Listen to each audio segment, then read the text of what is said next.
Pembunuhan seorang wanita muda pada tahun 2005 mengejutkan komunitas kecil di daerah tersebut. Tapi fakta mengejutkan akan menjadi akhir bagi keluarganya. Brittany Loritz lahir di Forsyth County pada 7 Mei 1987 dari pasangan Roderick Loritz dan Angela Fontina Weeks. Dia dibesarkan di Salisbury dan lulus dari North Rowan High School pada Mei 2005 dan dia langsung mendapatkan pekerjaan saat itu. Loritz berencana untuk menghadiri Rowan Cabarrus Community College pada musim gugur dan pindah ke NCANT State University untuk mengejar pendidikan. Dia bercita-cita menjadi seorang guru. Dan dia menjadi sukarelawan Palang Merah di Amerika dan aktif di paduan suara pemuda di Dewan Pengantar Junior di gereja Henderson Grove di Rowan County. Kemudian, dia berkencan dengan seorang siswa di Livingstone College. Segala sesuatu dalam hidupnya tampak normal dan ideal. Tetapi, apa yang tidak terlihat publik sering tidak terungkap sampai setelah peristiwa yang mengerikan terjadi. Orang tua Loritz bercerai dan menikah lagi, dan dia tinggal bersama ibu dan ayah tirinya, Reginald Weeks Jr. di Skill Street. Loritz memiliki saudara perempuan tiri yaitu Asti Loritz, dan mereka seringkali menghabiskan waktu dengan menunggang kuda, mengendarai go-kart, dan mereka juga mengunjungi ayah mereka pada hari ayah pada 19 Juni tahun 2005.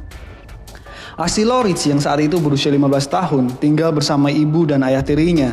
Dia terakhir berbicara dengan Loritz pada 10 Juli tahun 2005 dan mereka mendiskusikan kapan mereka akan mengunjungi ayah mereka selanjutnya. Dan itu adalah saat terakhir Asti Loritz melihat adiknya hidup. Pada 11 Juli tahun 2005, Reginald Weeks memberitahu polisi bahwa dia menemukan Loritz berdarah di tempat tidurnya pada pukul 16.15 ketika dia dan ayahnya mampir ke rumah untuk mengambil dokumen yang dia butuhkan untuk bekerja. Dia mengaku mulai berteriak dan menggendongnya. Laporan berita mengatakan Reginald Weeks menelpon 911, namun panggilan 911 yang diputar di Investigation Discovery pada tahun 2011 dan penelpon itu terdengar seperti perempuan. Reginald Weeks mencoba CPR sampai bantuan tiba. Seorang petugas bernama Brent Hall dari Departemen Kepolisian Salisbury tiba di tempat kejadian. IMS sudah berada di sana saat itu dan beberapa orang berdiri di luar. Hall memasuki rumah dan pergi ke kamar tidur kanan depan Loritz dan dua pekerja IMS sudah berada di dalam ruangan dan gadis remaja itu sudah meninggal. Hall melihat darah di lehernya. Dia bertanya kepada pekerja IMS di mana dia ditikam dan mereka memberitahunya di lehernya. Hall sekarang mengetahui bahwa ini adalah kasus pembunuhan dan dia segera memanggil penyelidik yaitu Stephen Holmes dari New York City State Bureau of Investigation dan beberapa penyelidik lainnya tiba di tempat kejadian. Ketika penyelidik mendekati pintu depan, mereka tidak menemukan tanda-tanda masuk secara paksa. Tampaknya tersangka telah berada di dalam rumah. Tim berjalan ke kamar tidur Loritz. Dia terbaring mati di lantai samping tempat tidurnya dengan tanda pengikat yang terlihat melingkar lehernya. Holmes menemukan seutas kawat yang digunakan untuk mencakik leher gadis itu. Loritz berpakaian lengkap dengan atasan dan celana piyama serta mengenakan pakaian dalam. Tidak ada tanda-tanda pemerkosaan dan kejahatan tersebut tampaknya tidak bermotif seksual. Pada awalnya, Holmes mengira kejahatan itu adalah perampokan yang berujung pada kematian sampai dia menyadari tidak ada yang diambil dari rumah tersebut. Kartu kredit dan perhiasan milik Weeks tidak tersentuh di kamar tidur mereka. Holmes mengatakan, rumah yang seperti digeledah itu tampak seolah-olah seorang sedang mencari sesuatu. Polisi tidak menemukan senjata selama pencarian awal. Pengamat Charlotte melaporkan bahwa penyelidik menyita mesin penjawab, tempat tidur, ponsel, buku cek, gantungan baju, komputer, kotak perhiasan, dan barang-barang lainnya. Penyelidik juga mengumpulkan darah, serat, sidik jari, dan rambut dari kamar tidur Loritz.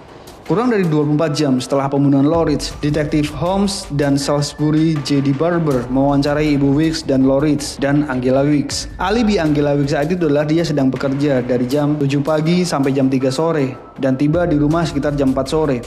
Suaminya memberikan salah satu laporan paling rinci yang pernah didengar para penyelidik. Weeks mengatakan dia meninggalkan rumah sekitar jam 7 pagi dan langsung pergi ke lokasi pekerjaan di Bourbon Street. Setelah itu, dia pergi ke tempat kerja lain di Pinewood Avenue, tempat dia memperbaiki batu lembaran di kamar mandi. Weeks kemudian pergi ke toko mekanik sebelum menjalankan satu tugas terakhir. Weeks seharusnya bertemu dengan seorang wanita bernama Amanda Scott yang menginginkan beberapa pekerjaan dilakukan di rumahnya sekitar jam 4 sore. Untuk mempersiapkannya, Weeks dan ayahnya, Reginald Weeks, pergi ke rumahnya untuk mengambil dokumen lamaran untuk bertemu dengan Scott. Ketika dia memasuki rumah, Weeks melihat pintu di dudukan komputer terbuka dan memanggil Loritz. Ketika dia tidak menjawab, dia pergi ke kamar tidurnya dan melihatnya berbaring di tempat tidurnya. Weeks mencoba membangunkannya dan melihat lubang di lehernya. Dia meraihnya dan mulai berteriak dan memeluknya. Saat sedang duduk di dalam truk di luar rumah, ayah Weeks mendengar jeritan putranya dan berlari masuk. Tak lama kemudian, Angela Weeks pulang dari tempat kerjanya. Alibi Weeks tampak kuat dan dia awalnya bekerja sama dengan polisi, menawarkan untuk mengambil poligraf. Penyelidik menanyai Roderick Loritz sampai mengesampingkannya ketika mereka mengetahui bahwa dia sedang berada di luar kota pada saat pembunuhan itu terjadi.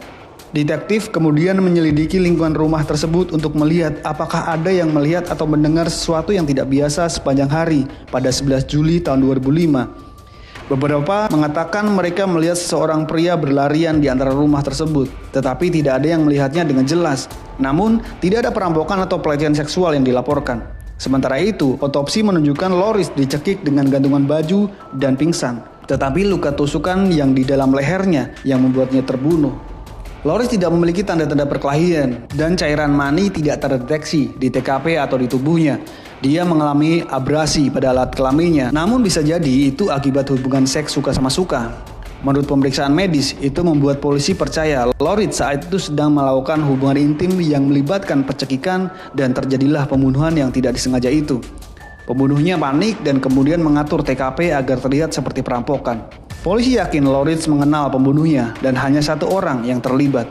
Pihak berwenang kemudian menyelami kehidupan cinta Loritz dan menemukan dia telah bertemu dengan seorang pria muda bernama Terry. Mereka mewawancarainya dan dia mau langsung bekerja sama. Terry mengatakan dia telah berkencan dengan Loritz selama beberapa bulan terakhir, tetapi dia tidak melihatnya selama 2 minggu. Keluarganya sedang berlibur saat itu.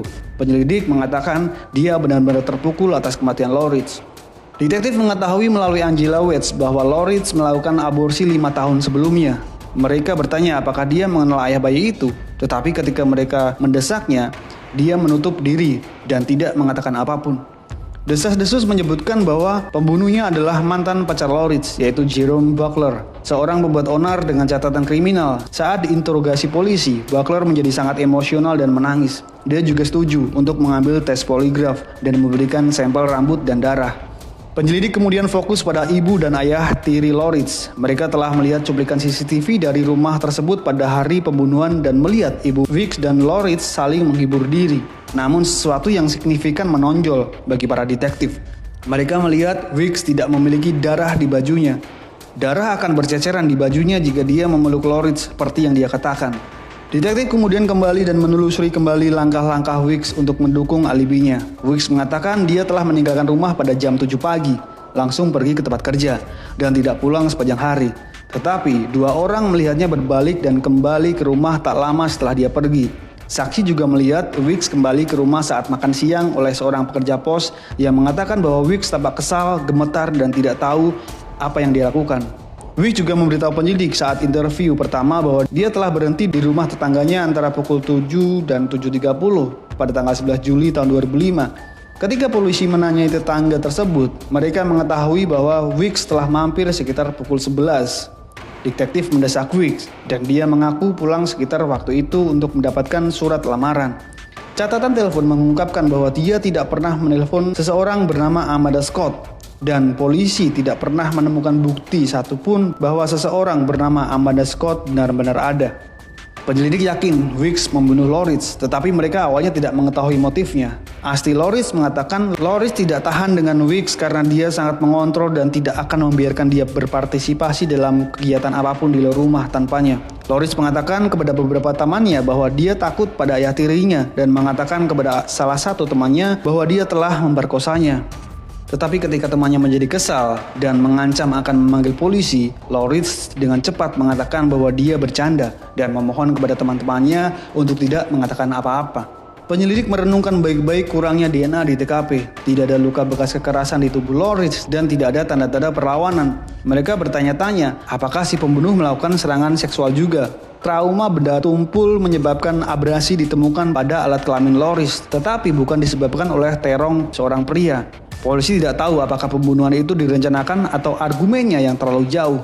Tetapi mereka percaya hubungan Loritz dengan ayah tirinya dirahasiakan dan sangat tidak sehat.